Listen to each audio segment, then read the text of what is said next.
졸리실 시간이니까 좀 인사하고 또 말씀을 들어가면 좋겠는데, 오늘 불렀던 찬양에서도 예수님 때문에 나오고, 방금 이 찬양이 가사가 나오지 않았지만 우리를 사랑하신 그 사랑 때문에 고난의 길을 가져갔다는 그 가사가 있거든요. 그래서 때문에를 붙여서 손을 한번 오른손 한번 들어보시겠습니까? 이걸로 하이파이브 하는데 옆에 여기 볼 때리면 안 됩니다. 옆 사람을 손바닥을 마주치면서 예수님 때문에 행복합니다. 시작. 예수님 때문에 행복합니다. 이제 앞뒤로도 한번 하시면서 예수님 때문에 행복하세요. 시작. 예수님 때문에 행복하세요. 네, 혹시 이것을 움직였다는 이유만으로 또 주무시면 안 됩니다. 시작할 때 움직여서 날 피곤하게 했다, 그렇게 해서 주무시면 안 됩니다. 예수님 때문에 행복하고 예수님 때문에 행복을 누리는 우리 모든 동인의 성도들이 되게 축복합니다. 2025년 4월 4일 오전 11시 기억하시나요? 저는 여기 있는 당회실에서 윤석열 전 대통령의 탄핵건에 대한 헌법재판소의 결정문을 봤습니다. 한 22분 정도 되었죠. 2024년 12월 3일 내란 사건이 일어난 뒤 123일 만에 결정된 탄핵이었습니다. 대통령 한 사람으로 인해 정말 나라가 정말 혼란스러워졌고, 지금도 여전히 혼란스럽고, 사실 6월 3일 대선을 치른 이후에도 한동안 시끄러울 것 같습니다. 사람이 살아온 역사를 지켜보면 각 시대마다 어둠 속을 지나야 됩니다. 터널을 지난 것 같은 그런 시간이 있죠. 지금 그렇다면 우리가 살아가는 시대의 어두움은 무엇일까요? 무엇이라고 딱 한마디로 정의하기는 어렵지만, 제가 짧게 정리해 본다면 다양한 갈등이 겹겹이 쌓여있는 갈등의 시대를 살아가는 것 같습니다. 세대 갈등, 노사 갈등, 남녀 갈등, 정치 갈등 등 이 시대는 정말 많은 부분이 양극단으로 나뉘어서 양쪽 입장이 참 좁혀지기 힘든 어려운 시대 속에 살아가고 있습니다. 그러나 이러한 어둠 속에서 어느 시대든지 빛의 존재로 인해 세상은 다시 밝혀졌습니다. 그런데 이러한 밝혀진 이야기가 가득한 곳이 바로 성경이고, 그 성경의 이야기를 다시 써내려가야 하는 사람들이 바로 우리 교회 공동체입니다.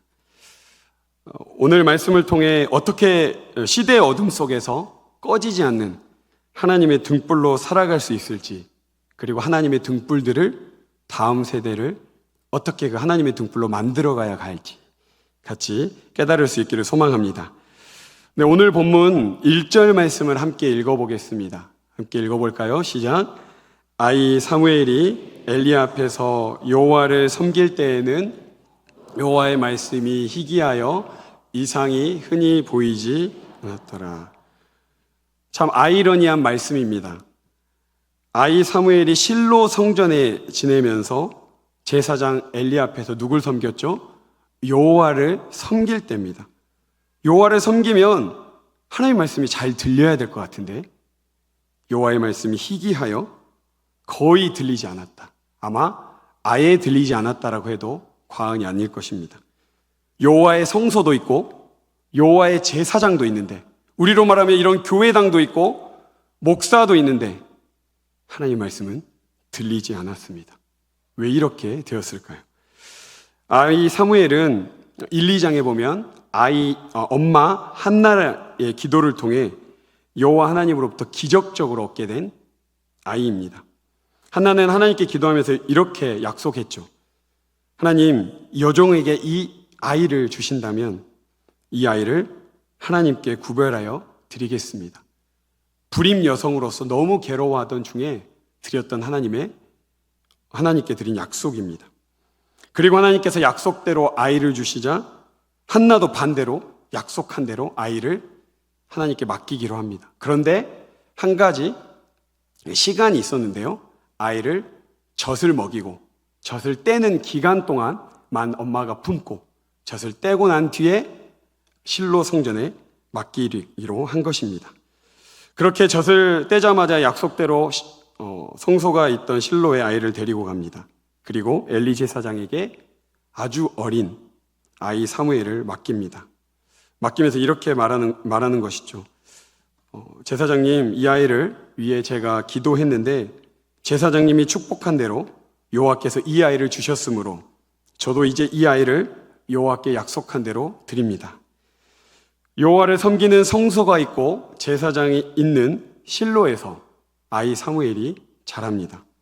그런데 이 실로에서 실제로 제사장의 역할을 하는 사람은 엘리가 아닌 두 아들 홈니와 비느하스였습니다.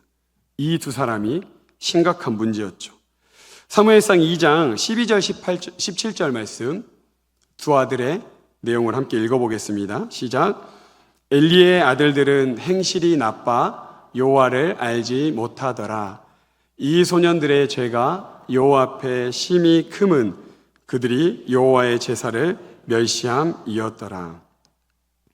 홈니와 비느하스는 여호와를 가장 잘 알 수 있을 것 같은 실로 성소에서 여호와의 제사장으로 일하지만 여호와를 전혀 알지 못했습니다. 참 무서운 말이죠. 교회를 다니는데 하나님을 알지 못할 수도 있다는 소리입니다. 자신들의 이익과 욕구를 채우기 위해 거룩함을 지켜야 하는 여호와의 제사를 멸시했습니다. 하나님을 무시한 것이죠. 더 심각한 것은 이 아들들의 행동을 아버지 엘리 제사장이 방관하고 있다는 것입니다. 2절에 보면 오늘 읽었던 2절 함께 읽어볼까요? 시작. 엘리의 눈이 점점 어두워가서 잘 보지 못하는 그때에 그가 자기 처소에 누웠고, 엘리의 눈이 점점 어두워가서 잘 보지 못하는 그때라고 말합니다. 이것이 엘리가 나이가 들어 시력이 자연스럽게 나빠졌음을 얘기할까요? 그렇다면 성경이 기록하지 않았을 것입니다. 엘리가 나이 들어 눈의 시력도 당연히 나빠졌겠지만 이것은 영적인 시력이 나빠져서 2장에 나오는 아들들의 죄를 가볍게 여김으로 여호와의 말씀이 희귀한 시대로 만들어 버렸습니다. 아버지 엘리와 두 아들 홈니와 비느하스가 함께 합작한 여호와의 말씀이 희귀한 시대, 바로 영적으로 어두운 시대를 만든 것입니다. 우리가 살아가는 시대는 어떻습니까? 아이 사무엘이 사는 시대와 표면적으로는 아예 다릅니다. 유튜브 시대를 우리는 살고 있죠. 사실 지금도 이 오후 예배에 참석하지 않아도 집에 가서 검색하면 우리가 듣고 싶은 설교를 찾을 수 있는 설교의 홍수 시대 속에 살고 있습니다. 그러니까 착각하면 지금 이 시대는 하나님의 말씀이 가득한 시대라고 생각할 수 있습니다. 그러나 홍수 속에서 마실 물이 없다라는 표현처럼 성경을 올바르게 해석해서 이 시대와 교회 공동체에 맞게 선포하는 설교는 생각보다 찾기 어려운 것 같습니다. 또한 성도님들도 내가 속한 교회 공동체로서 말씀을 이렇게 모여서 하나님이 공동체해 주신다라는 그런 모습보다는 때로는 유명한 설교자의 말씀이나 나의 구미에 맞는 말씀만 찾아 들으며 개인의 만족만을 추구하기도 합니다. 여호와의 성소와 여호와의 제사장이 있는 실로에서 여호와의 말씀이 희귀한 현상이 일어나듯 지금 이 시대도 설교의 홍수와 목회자가 많은 이 시대 속에 온전한 하나님의 말씀을 찾기 어려운 것 같습니다. 그렇다면 우리는 이렇게 계속 좌절해야 될까요? 이러한 시대 속에서 우리는 어떻게 해야 할까? 오늘 본문 2절 뒷부분과 3절 말씀 그때부터 함께 읽겠습니다. 시작. 그때 그가 자기 처소에 누웠고 하나님의 등불은 아직 꺼지지 아니하였으며 사무엘은 하나님의 궤 있는 여호와의 전안에 누웠더니, 아이 사무엘은 여호와의 말씀이 희귀한 시대, 자기를 키워준 엘리 제사장의 실제 눈과 영적인 눈이 어두워진 그때 어떻게 하고 있나요? 자기가 항상 자던 처소에 눕습니다. 그 처소는 3절 뒷부분에 나와 있죠. 하나님의 궤 있는 여호와의 전안에 눕습니다. 하나님의 궤에 가장 가깝게 지내는 것이죠. 제사장 엘리와 두 아들 홈니와 비느하스와 비교하면 전혀 다릅니다. 엘리는요, 나중에 죽을 때 보면 성전 문 앞에서 블레셋과 전투에 두 아들이 죽었다는 소식에 의자에 앉아 있다가 뒤로 넘어져서 목이 부러져 죽습니다. 그때 표현이 엘리 제사장은 아주 뚱뚱했다라고 나옵니다. 아마 추측하기로는 주어진 재물들을 많이 먹고 성전 문 앞에서 끄떡끄떡 의자에 아주 편안하게 누리면서 살았던 것 같습니다. 홈리와 비나하스는 하나님께 드릴 재물을 관리하는 곳에서 자기 마음대로 순서에 따르지 않고 좋은 부위를 마음대로 갈취합니다. 그리고 회막문에서 수종든 여인들을 또 동침하죠. 그 성전 변두리에서 지내는 것을 물리적 공간으로 보여줍니다. 그런데 사무엘은 어디서 자고 있죠? 하나님의 궤에 있는 여호와의 전안에서 지내고 있는 것입니다. 엘리 제사장과 두 아들 홈리와 비느하스는 성전 근처에 머물고 있다고 한다면 사무엘은 하나님의 궤에 있는 여호와의 전에서 머물며 잠들었습니다. 저는 이 말씀을 보면서 초등학교 5학년 때 괴로웠던 시절이 생각납니다. 어머니가 항상 전라남도 목포에서 양동제일교회라는 교회를 다니면 금요 철야기다가 있었습니다. 무려 30년 전인데 항상 30대 중반인 저희 어머니가 저 끝에 뒤에 앉아서 아이가 있으니까 저를 무릎에 앉히고 자면 진짜 철야였습니다.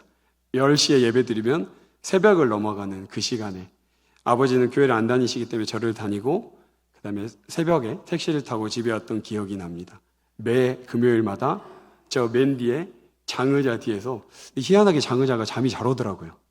아마 11시여서 그랬겠지만 항상 그 성전에서 소위 말하는 교회당에서 잠이 들었던 생각이 들었습니다. 부족하나마 이 공간이 하나님이 말씀하시는 자리라면 저는 그 12살의 나이 때 하나님을 좀 더 가깝게 물리적 공간으로 지내지 않았나 싶습니다. 아이 사무엘도 그랬던 것이죠. 그리고 하나님은 이 아이 사무엘을 어두운 이스라엘을 밝힌 하나님의 등불로 말합니다. 성소안을 24시간 내내 밝히는 것이 등잔대의 등불입니다.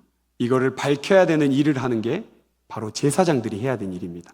한시도 꺼지면 안 되기 때문에 근데 아마도 추측하기로는 아이 사무엘이 그걸 좀 하지 않았나 추측을 해봅니다. 그렇게 등잔대의 등불이 꺼지지 않는 것처럼 여호와의 전이 자기 처소가 되어 그곳에서 잠을 자는 이 아이 사무엘이 하나님의 등불로 존재하므로 곧 꺼질 것 같은 이스라엘이 아직 꺼지지 않게 된 것입니다. 그런데 영적으로 둔감해진 엘리와 영적으로 타락한 홈리와 비느하스 사이에서 아이 사무엘은 그 제사장들 밑에서 자랐는데 어떻게 하나님의 등불이 되어 수 있을까? 두 가지를 말씀드려봅니다. 먼저 사무엘이 하나님의 등불이 될 수 있었던 이유는 어머니 한나의 믿음입니다. 하나님께 약속하며 기도한 대로 하나님께서 아이를 주시자 약속한 대로 아이를 하나님께 맡깁니다. 한나는 엄마가 절대적으로 필요한 시기인 젖을 먹일 때까지 사무엘을 자신의 품 안에서 키웁니다. 사실 현대사회는 모유 수유를 아주 짧게 하죠. 그런데 먹을 것이 다양하지 않았을 과거에는 검색해보니 저희 할머니 얘기를 들어도 2년 이상은 먹였다라고 하더라고요. 먹을 것이 없었던 시대잖아요. 그러니까 최소 2년만 잡아도 사무엘은 엄마 품에서 2년간 자랐을 것입니다. 성경에 그 2년의 이야기는 나오지 않습니다. 그런데 한나의 마음과 한나의 그 간절한 기도를 얻은 그 내용을 기억해서 제가 성경적 상상력으로 항상 젖을 먹일 때 했던 한나의 기도문을 제 나름대로 한번 각색해 봤습니다. 한번 들어보십시오. 사무엘, 엄마는 너를 정말 어렵게 임신했단다. 내 이름의 뜻처럼 너는 여호와께 구해서 태어난 거야. 그리고 엄마는 내가 젖을 때면 실로라는 성전에 너를 맡길 거란다. 그럼 너는 하나님 앞에서 자라고 하나님의 뜻대로 거룩하게 살아가야 하지. 내가 성인이 되기 전까지는 매년 엄마가 지금 하던 것처럼 실로에 제사를 드리러 갈 건데 그때마다 너가 입게 될 세마포 에봇을 내 몸 사이즈에 맞게 만들어 갈게. 너무 슬퍼하지 말고 지내렴. 엄마도 우리 사무엘도 있는 자리에서 하나님을 섬기며 살아가자. 사랑한다 아들. 이렇게 매일매일 기도하지 않았을까요? 2살짜리 아들을 놓아야 하니까요. 하나님께 약속했지만 그는 엄마니까요. 한나의 믿음의 고백이 아이 사무엘의 의식과 무의식에 분명히 새겨졌을 것입니다. 매년 실로에 방문할 때마다 아이의 몸을 떠올리면서 1년마다 만나니까 이 정도 컸겠지 하면서 좀 더 넉넉하게 제사장이 입을 세마포 에봇을 만들고 가서 사무엘, 하나님 앞에서 하나님을 섬기는 거야 라고 매번 말해주지 않았을까요? 한나의 믿음이 전수되었기 때문에 사무엘은 하나님의 등불로 살아갈 수 있었습니다. 두 번째는 아이 사무엘의 삶입니다. 엄마의 기도와 엄마의 신앙을 이어받은 아이 사무엘은 엘리와 두 형님 홈리와 비느하스와 달리 여호와 앞에서 여호와를 섬기는 것을 놓치지 않았습니다. 아무리 엄마가 말해도 무엇합니까? 그 아이가 순종해야 되죠. 엄마의 믿음의 전수와 아이는 그것을 그대로 받은 것입니다. 사무엘상 2장에 아이 사무엘의 모습이 여러 번 반복해서 설명하는데요. PPT로 제가 11절, 18절, 21절, 26절 정리했는데요. 한번 아이 사무엘에 대한 이야기를 읽어보겠습니다. 시작. 그 아이는 제사장 엘리 앞에서 여호와를 섬기니라. 사무엘은 어렸을 때 세마포 에봇을 입고 여호와 앞에서 섬겼더라. 아이 사무엘은 여호와 앞에서 자라니라. 아이 사무엘이 점점 자라매 여호와와 사람들에게 은총을 더욱 받더라. 사실 공간에만 여호와의 성전에만 있다고 해서 실로에 있다라고 해서 믿음이 자라지 않습니다. 우리가 이 교회 공간에 그냥 머무르고만 있다고 해서 믿음이 자라지 않듯이 이 사무엘이 어렸음에도 불구하고 어머니가 가르쳐준 대로 누구 앞에서요? 여호와 앞에서 여호와를 섬기는 삶을 살았습니다. 여호와의 성전을 등잔대의 등불이 밝히고 있었다면, 그 조그만 성전 그 공간만 등불은 밝힐 수 있었다면, 아이 사무엘은 여호와 앞에서 여호와를 섬긴 이 사무엘은 살아있는 하나님의 등불이 되어 어두운 이스라엘을 밝히고 있었습니다.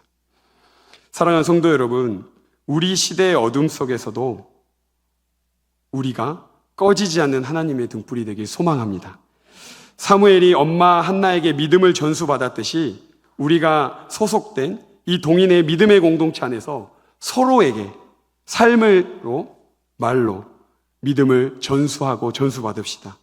더 나아가 이 어버이 주일에 어버이 세대인 우리 성도 여러분, 우리 자녀 세대들에게 믿음을 전수할 수 있기를 간절히 소망합니다. 아까 품 안에 했던 기도문이죠.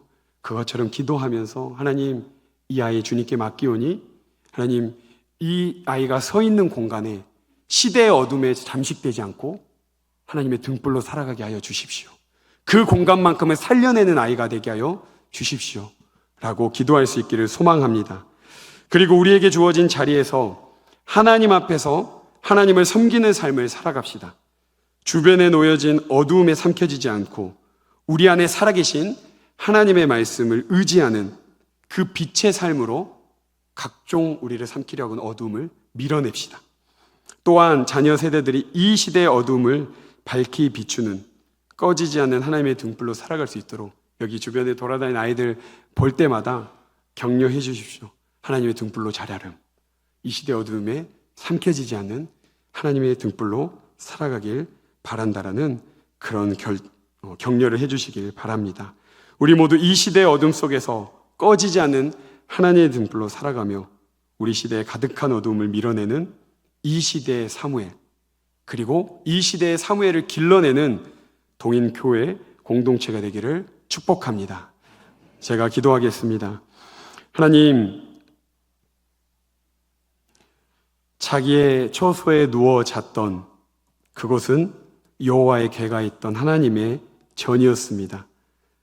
하나님, 엘리 제사장도 있고 홈리와 비느하스, 그 영적으로 어둡고 타락한 제사장 아래에서 하나님의 등불로 자란 아이 사무엘을 보며 우리도 깨닫습니다. 어머니의 한나의 믿음을 우리도 가지게 하여 주시옵소서. 자녀 세대들에게 믿음을 전수할 수 있는 하나님, 우리 모두가 되게 하여 주시고, 또한 우리가 서로에게 믿음을 전수하고 믿음의 삶이 어떤 것인지 보여주어 하나님, 세상의 어둠에 잠식되지 않는 우리와 우리 자녀 세대들이 되게 하여 주시옵소서.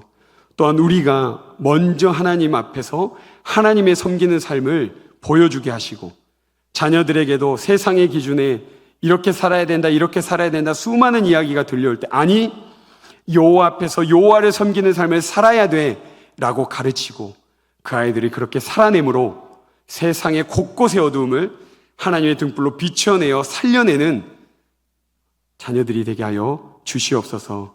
하나님, 꺼지지 않는 하나님의 등불로 살아가길 소망하며 우리의 참된 등불이신 예수 그리스도의 이름으로 기도합니다. 아멘.